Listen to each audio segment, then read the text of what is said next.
வணக்கம், உங்கள் பனையரி. நம்ம பனங்காய் பற்றி வீடியோ போட்டிருந்தோம். அதில் வந்து நிறையா பேர் கேட்டிருந்தாங்க, பனம்பழம் விதைக்கிறது எப்படின்னு எங்களுக்கு வீடியோ போடுங்க அப்படின்னு. அதனால நம்ம ஒரு வாரமாக பனங்காட்டில் பனங்காய் கொட்டை பிறக்கி பனைமரத்தில் பனம்பழம் வெட்டி சேர்த்து சேகரித்து வச்சுருக்கோம். இன்றைக்கி இதை கொண்டு போய் நம்ம விதைச்சி ஃபுல் வீடியோ போட போகிறோம். பனங்காய் கிடக்கா பனையில்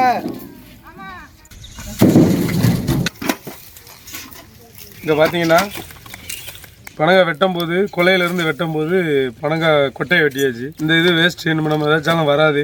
அதனால இந்த மாதிரி வெட்டு போட்டுருச்சு அப்படின்னா இதில் வந்து நம்ம கழிச்சிடணும். விறகு தான் ஆகும். பனையில் கொஞ்சம் பனங்காய் நிறைய கிடக்கு, அதை வெட்ட போகிறோம். இப்போ பனையத்து ஓஞ்சதுனால தற்சமயத்துக்கு துண்டை கட்டிக்கிட்டு அருவாளை சொருகிற வேண்டியதான்.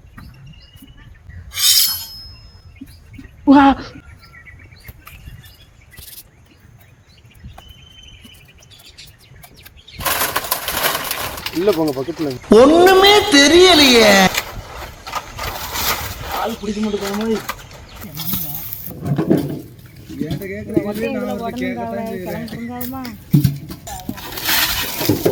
இந்த கொட்டை வந்து நம்ம பனங்காய் அவிச்சது.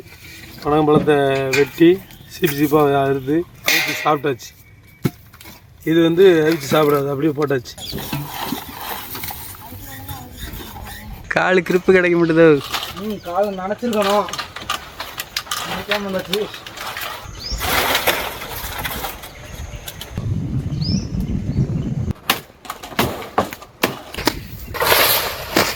இந்த பார்த்தீங்கன்னா இது வந்து வெறும் மெக்கு, சின்னது இது விதைச்சோம்னா நம்ம தண்ணி விடுறது, நம்ம பார்க்குற வேலை எல்லாமே வேஸ்ட்டு. இந்த பொடுசு இந்த மாதிரி இடம் இல்லாமல் இருக்கும். இதில் வந்து கழிச்சிடணும்.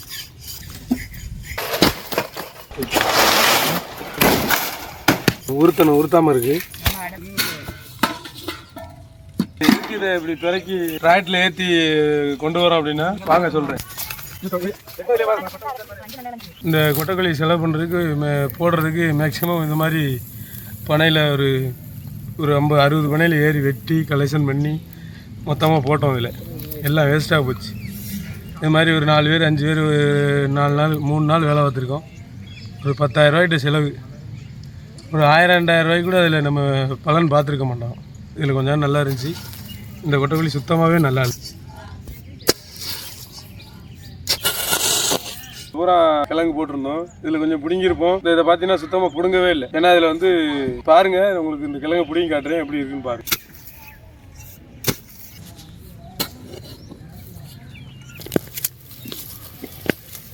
இந்த கிழங்கு எல்லா வளர்ச்சியுமே இவ்வளோதான் இருக்குது. கிழங்கு வந்து நல்லா வளரணும், அப்போ தான் நம்ம சாப்பிட நல்லா டேஸ்ட்டாக இருக்கும். இது ஒரு மாதிரி நரிச்சுன்னு இருந்துச்சு. அதனால நம்ம அப்படியே போட்டாச்சு. இந்த வருடம் அது மாதிரி நம்ம கலெக்ஷன் பண்ணி சேர்த்த கொட்டையெல்லாம் பக்கத்தில் வேறு மண் இருக்குது. நம்ம ஊர் பக்கத்தில் வீட்டுக்கு பக்கத்தில் கொண்டு போய் பதைக்க போகிறோம். இப்போ பார்த்தீங்கன்னா இதான் விதைச்சிருந்தது. இந்த கிழங்கு வந்து இப்போ அடைய முடிச்சிருச்சு. ஏன்னா நம்ம சீசனில் நம்ம இந்த தொட்டு இதை பிடுங்காமல் போட்டோம்.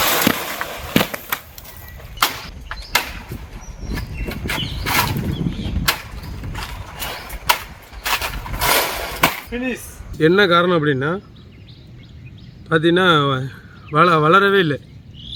இவ்வளோதான். இந்த தரவாது சரியில்லாதனால நம்மளுக்கு இந்த கிழங்காகவே இல்லை, வரலே ஆகிட்டு. என்ன காரணம் அப்படின்னா இந்த தரவாவுக்கு இது வளர்ச்சி இல்லாமல் போச்சு, வேஸ்ட்டாக போச்சு. இது வந்து கொலையோடு போட முடியாது.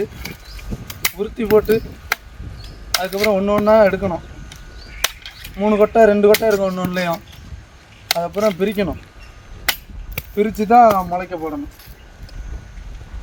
இருக்குது. இதை பார்த்தீங்கன்னா வந்து இதில் வந்து 3 கொட்டை இருக்குது. 3 கொட்டையை இது வந்து 3 பனை வளரக்கூடியது. இப்போ நம்ம இந்த மாதிரி ஒன்று ஒன்றா தெரிச்சிக்கிட்டு இருக்கோம். இதே மாதிரி வெட்டி போட்ட எல்லாத்தையுமே நம்ம பிரிக்கணும். ஒவ்வொரு கொட்டையாக 1 இருக்கும், 2 இருக்கும், 3 இருக்கும், எல்லாத்தையும் பிரிக்கணும். அப்படி பிரிக்கும்போது ஒரு பால்ட்டு வந்துடுது. டீ கொடுங்க. இது வந்து வெட்டுறதுக்கு திறமாக இருக்கும். அதனால் இந்த ஊடே உள்ளதை மட்டும் எடுத்துட்டு பிச்சோம்னா பொம்பளை பிள்ளைய கூட வேலை கொஞ்சம் ஈஸியாக பார்த்துரும். இது வந்து கைட்டே பிச்சு போட்டலாம். இந்த அது பிச்சு வந்துடும். இது என்ன வீட்டை வச்சு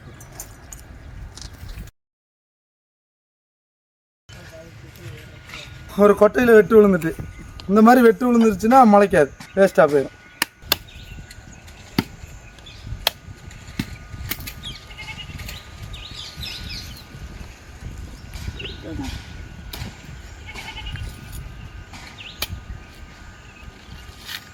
பார்த்து கையில் அருவா வச்சு வெட்டுறோம். இது வந்து கொஞ்சம் நம்ம வெட்டின உடனே ரொம்ப கசிவாக இல்லாமல் கட்டியாக இருக்கிறனால வெட்டும்போது நறுக்குன்னு பிரியாது.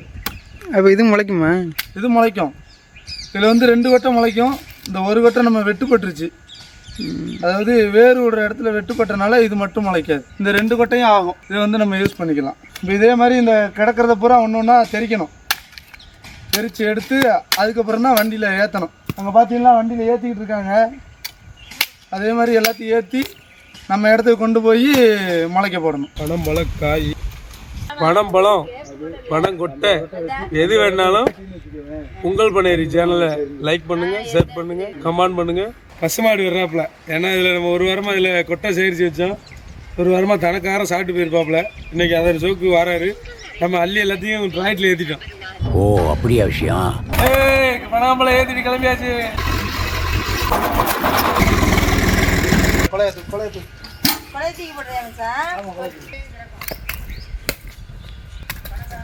சின்ன கொட்டையா இருக்கா?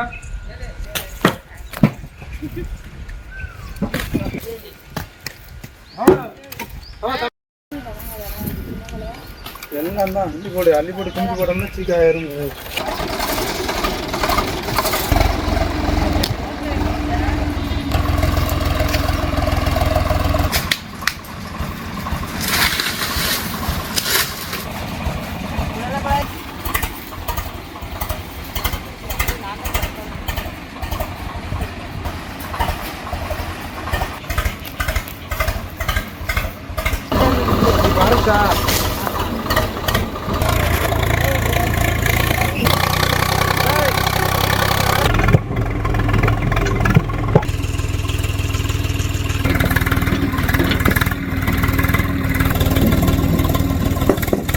பனை விதையை எனக்கு விதைக்க போகிறேன்.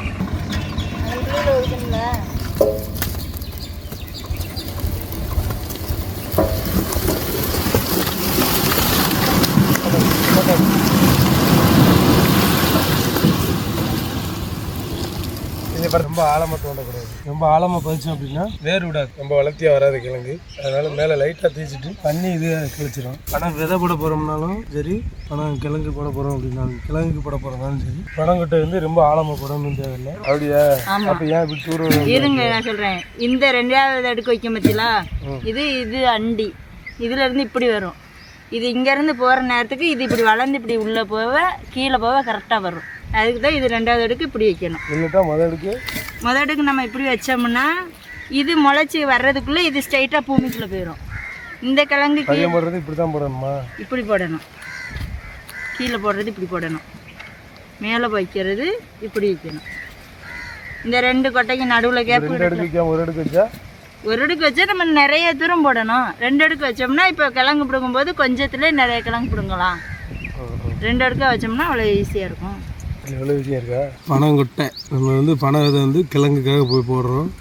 பனம்பழம் பதியம் போடுறது வந்து இந்த இருக்குல்ல, நம்ம வந்து இப்போ வந்து பனம் அதை விதைச்சிக்கிட்டு இருக்கோம். அண்டி பக்கம் வந்து மேலே வரணும், மூக்கு பக்கம் கீழே போகணும்.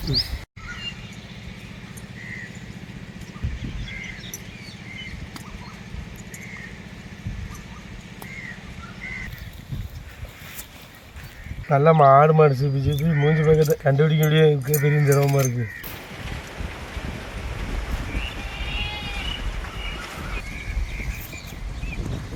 ஒரு 2000 கொட்டை பதியம் போட்டாச்சு. ஒரு 3 மாதம் இதை நல்லா பராமரித்தோம்னா 3 மாதம் கழிச்சு நம்மளுக்கு நல்ல ஒரு பனம் கிழங்கு கிடைக்கும். நல்லா எல்லோரும் சாப்பிடுவோம். அங்கே இப்போ மண்ணா போட்டு மூடி அடுத்து அதை பாதுகாப்பாக வச்சுட்டு போவோம். பசி ஓவர் ஆகிட்டு.